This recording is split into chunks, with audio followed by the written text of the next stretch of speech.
the sacrifice. The wind cut through Hannah Reid's threadbare coat like invisible knives as she hurried down Commonwealth Avenue. Her fingers, red and stiff with cold, clutched a crumpled flyer announcing the winter shelter lottery. Today was the last day to register, and if she missed the 3:00 deadline, she would spend another brutal Boston winter sleeping in doorways and subway stations. The flyer had become her lifeline over the past week. She had memorized every word, every detail. 300 beds available through lottery selection. Registration closes at 3 sharp. Results posted at 5. It was her only chance at survival through the coming months. Hannah checked her phone, screen cracked but still functional, a remnant from her previous life. 2:45. She had 15 minutes to walk 6 blocks. Her stomach twisted with anxiety but also with hunger. She hadn't eaten since yesterday morning when a kind cafe owner had given her day-old muffins. She quickened her pace, dodging between business people in their warm wool coats and polished shoes. Nobody looked at her directly. That was the thing about being homeless. You became invisible, a ghost haunting the edges of prosperity. She had learned to move through crowds like water, unnoticed and unremarkable. At 25, this wasn't the life Hannah had imagined for herself. 3 years ago, she'd been a promising nursing student with an apartment, a part-time job at a local clinic, and plans for the future. Then her parents died in a car accident, leaving behind medical bills and mortgage debt that quickly consumed the modest life insurance payout. The subsequent chain reaction, dropping out of school to work full-time, getting pneumonia without health insurance, losing her job, eviction had been swift and merciless. Now her nursing knowledge was her only remaining asset, useless in helping her rebuild her life but burned into her memory nonetheless. At the intersection of Boylston and Arlington, traffic snarled in its usual afternoon chaos. Taxis honked, buses hissed to stops, and the subway rumbled beneath her feet. Hannah waited for the light, shifting her weight from foot to foot to keep warm. Her boots, donated from a church clothing drive, had holes in the soles that let in every puddle and slush pile. The light changed. She stepped off the curb just as a sharp cry pierced through the city noise. A man in an expensive navy suit stumbled on the sidewalk across the street, his hand clutching his chest. His briefcase clattered to the ground, papers scattering in the wind. He fell to his knees, his face contorted with pain. Hannah froze mid-step. Around her, people slowed but kept walking. Someone pulled out their phone to record. Another person stepped carefully around the fallen man, annoyed at the obstruction. Nobody stopped. She looked at her phone again. 2:48, 12 minutes left. The shelter was still 5 blocks away. The man collapsed completely now, lying on the cold concrete. His breathing came in gasps. His lips were turning an alarming shade of blue. Something inside Hannah broke open. The same part of her that had once devoted herself to nursing, to caring for others before life had derailed everything. She couldn't walk away. She couldn't be another person who passed by someone in crisis. She ran to him, dropping to her knees beside his body. His eyes were wide with panic and pain. "Sir, can you hear me?" she asked, her voice steady despite her racing heart. "I need you to stay with me." He tried to speak but couldn't form words. His hand reached out, grasping weakly at the air.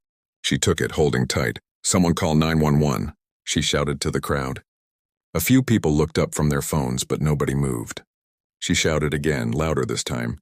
"Call 911 now. This man is having a heart attack." Finally, a woman in a green scarf nodded and pulled out her phone. Hannah turned back to the man, checking his pulse.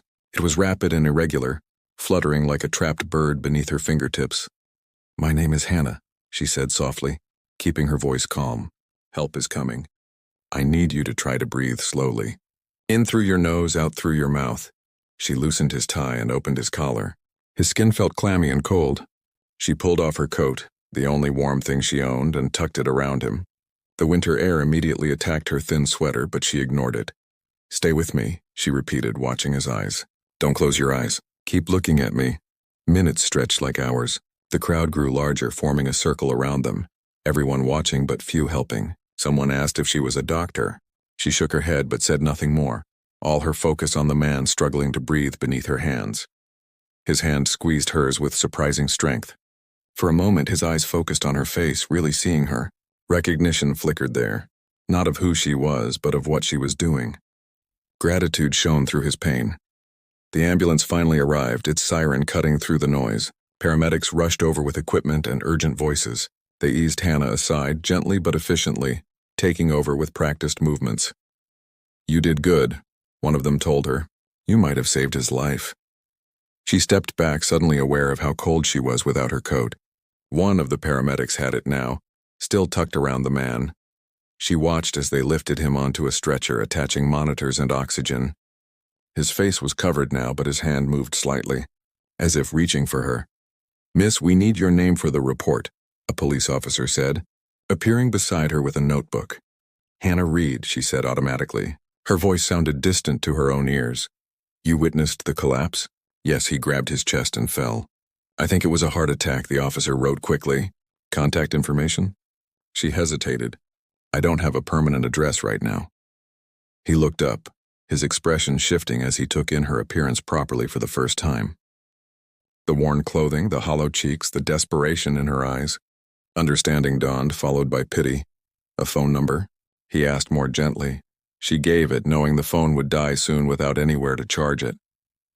The officer thanked her and moved away to interview other witnesses. Hannah stood alone on the sidewalk, shivering in the cold, watching as the ambulance doors closed and it pulled away into traffic, carrying away the stranger whose life she may have saved. She checked her phone again. 3:08, the shelter registration was closed. She had missed her chance. As the adrenaline faded, reality crashed back. No coat, no shelter. The temperature would drop below freezing tonight. She had sacrificed her own safety for a stranger who would probably never know her name. Hannah wrapped her arms around herself, trying to hold in what little warmth remained. Around her, the crowd dispersed. Traffic resumed its normal flow. The world continued as if nothing had happened. She turned and began walking toward the public library. It would be warm there until closing time. After that, she would figure something out. She always did. Behind her, small white flakes began to fall, the season's first snow arriving early, as if to punctuate the cruelty of her choice. Yet despite everything, Hannah couldn't bring herself to regret it. Some principles were worth freezing for. As she walked away from the scene, she didn't notice the security camera mounted on the building across the street, its unblinking eye having captured everything: her decision, her kindness, her sacrifice. The digital record of that moment would sit unnoticed in a database for years, before someone with the resources and determination to find her would bring it to light again. For now, Hannah Reed disappeared back into invisibility, a homeless woman in a city of 500,000, carrying nothing but her name and the memory of a stranger's grateful eyes. The struggle 3 years had passed since that fateful winter day. Hannah wiped down the countertop at Margie's diner, her tired reflection staring back from the polished surface. At 28, she had managed to claw her way from homelessness to a precarious stability, waitressing during the day, cleaning office buildings at night, and sleeping in a tiny rented room with a hot plate and shared bathroom. "Order up, Hannah," Margie called, sliding 2 plates of eggs and hash browns onto the counter. Hannah delivered the food with her customary warm smile, tucking the meager tips into her apron pocket. Each dollar brought her fractionally closer to her dream, returning to nursing school. So far, she'd saved enough for 1 community college course next semester. After her shift, she received devastating news. The diner was being sold, potentially leaving her jobless within the month. "I'm sorry." "Honey," Margie said, her eyes welling with tears. "Can't keep fighting these rising rents." That night, Hannah arrived at Townsend Tower for her cleaning shift. The massive glass skyscraper housed dozens of businesses, including Grant Technologies, which occupied the top 10 floors. As she emptied trash bins on the executive floor, a voice startled her. "You're new." Hannah turned to find a man standing in a doorway, tall, with dark hair graying at the temples and intelligent eyes that seemed vaguely familiar. "Just covering for someone," she explained. The man studied her with unsettling intensity before nodding and returning to his office for weeks afterward. She occasionally encountered him during late shifts. He never introduced himself, but sometimes asked thoughtful questions about her work or offered coffee from the executive kitchen. Then came the miracle. Someone purchased Margie's diner and kept all the staff. The mysterious buyer remained anonymous, represented only by corporate lawyers. Hannah couldn't shake the feeling that something strange was happening in her carefully constructed life. The recognition, Hannah was restocking napkins when she noticed the magazine left on the counter, Forbes, featuring the same man she'd seen at Townsend Tower. The headline read, "Daniel Grant, the billionaire who died for 3 minutes." The article detailed how Grant had suffered a massive heart attack on a Boston street 3 years ago, was clinically dead before paramedics revived him, and subsequently transformed his tech company into a philanthropic powerhouse. A homeless woman performed CPR until help arrived, the article stated. Grant has spent years searching for her with only a first name, Hannah. The magazine slipped from her fingers. That day on Boylston Street rushed back, the man in the navy suit, the ambulance, her lost coat and missed shelter registration. That evening, Hannah found Daniel Grant waiting beside her cleaning cart. "It was you, wasn't it?" he asked simply. 3 years ago, Hannah nodded, suddenly defensive. "I don't want your money." "I bought the diner," he admitted. "But that's not why I'm here." "I don't need charity," she insisted. "I'm doing fine on my own." Daniel's expression softened. "It's not charity to want to help someone who saved your life. It is when you're only helping because you feel obligated." He considered this. "Then let me make you an offer that isn't about obligation." The opportunity, the Grant Foundation for Healthcare Education, wasn't charity, it was a purpose. Daniel had created a program providing full scholarships to homeless and formerly homeless individuals pursuing healthcare careers. Hannah would be its first recipient and eventually its program director. "This isn't about you or me," Daniel explained. "It's about creating opportunities for people who understand healthcare needs from both sides." Gradually, Hannah accepted. Within months, she enrolled in nursing classes while helping develop the foundation's structure. Working alongside Daniel, she discovered the man behind the billions, brilliant but lonely, transformed by his near-death experience into someone determined to create meaningful change. He in turn was continually surprised by her resilience and practical wisdom. They developed an easy friendship that grew increasingly important to them both. Hannah's perspective kept the foundation grounded in reality, while Daniel's resources made implementation possible. When tabloids began speculating about their relationship with unflattering headlines suggesting Hannah was a gold digger, she pulled away.